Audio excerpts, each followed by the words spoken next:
So in this day in history, very important day, very, very important day. It was the debut of the first piece of Transformers fiction ever. The very first piece of Transformers fiction ever released in America. It was May 8th, 1984. 34 years ago. That Transformers #1 by Marvel Comics hit newsstands. Now, one thing I want to address, a lot of people, they always go, well, that doesn't make sense when I look at my Transformers #1 by Marvel Comics, it's not in May. Here's the thing. Marvel was notorious for a lot of times putting dates on their comic books. That was a month, but the thing is that the month that's put on it usually represents when they should take it off the rack. So a lot of times people they'll look at their first issue of Marvel Comics #1 and they'll be like, well, why does it say September on it? That's when it's usually to take it off the rack. It's nowadays you don't see that anymore with comic books. Nowadays you don't really see a month on it. You just have the number. It's a different series. It's a different way that things are done today. Yeah. But back then, that was the system.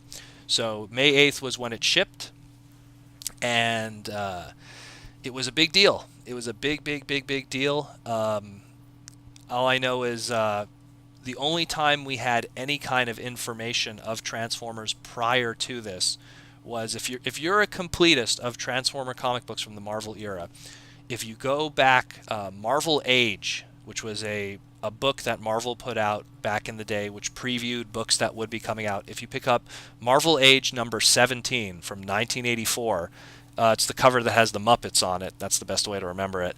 They had a preview in it for the Transformer comic book that would be coming out. So that technically, if you want to be sometimes when people say, oh, when's the first appearance of something? Technically, the very first appearance of Transformers in a Marvel comic or any kind of fiction or anything, technically, was Marvel Age #17. So if you pick that up, that'll be your fix for them.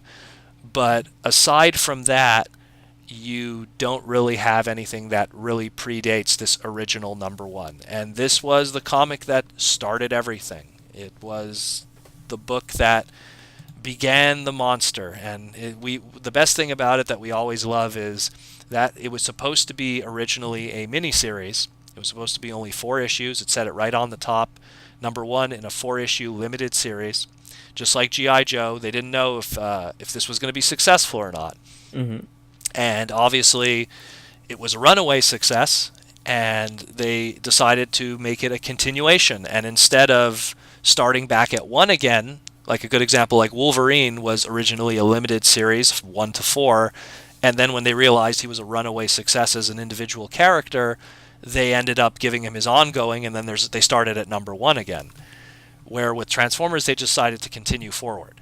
They went, 5, 6, 7, 8, and what was great is when they got to issue 80, all the way at the end, when they finally got to issue 80, they decided to, like right at the top, number 80 in a limited 4-issue series, So like to kind of commemorate how something that was supposed to be only 4 issues ended up running for 80 issues. Yeah.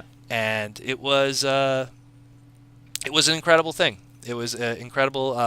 Frank Springer was the guy who ended up doing the art for that first issue. Frank is an extremely, extremely, extremely talented artist. But the cover itself wasn't done by Frank Springer. The interiors were done by Frank Springer. The Right. cover itself was done by, again, a guy who would really not do anything with Transformers ever again since that. And his name is extremely hard to pronounce, but his name is Bill. His full name is a long name. It's oh my goodness. Boleslav William Felix Robert Sienkiewicz.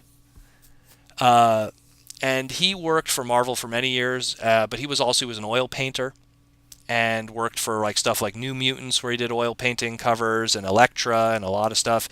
He's an Eisner Award winner, so he's a big deal in the comic industry. He would go on to do stuff like Moon Knight and Stray Toaster, a lot of weird stuff. But somehow he ended up doing this cover. And one of the many weird things in Transformers' mythos, when we look back, that crazy cover, like that cover is so bizarre. And like it's Optimus Prime is like Godzilla sized, and there's just so much weird stuff going on there, and we would never really see that kind of visual ever again. And afterwards, Herb Trimpe would kind of do a bulk of the books afterwards from an interior and exterior standpoint until, I want to say, I'm trying to think of who else would be a real mainstay that would be on the books, but definitely Herb was probably one of them from those early years. But yeah, Transformers #1, very important, very, very, very, very important moment. I mean, obviously, I think if I had to compare, while the Marvel books, in my opinion, are the better storytelling aspect of Generation 1 from the 80s, I love the Marvel Comics version better than the cartoon version. I can't deny how important the cartoon was uh, from telling the story ultimately in the end. The cartoon by Sunbow Entertainment, also part of Marvel, would be the one that would rocket Transformers into the stratosphere that we know today of pop culture.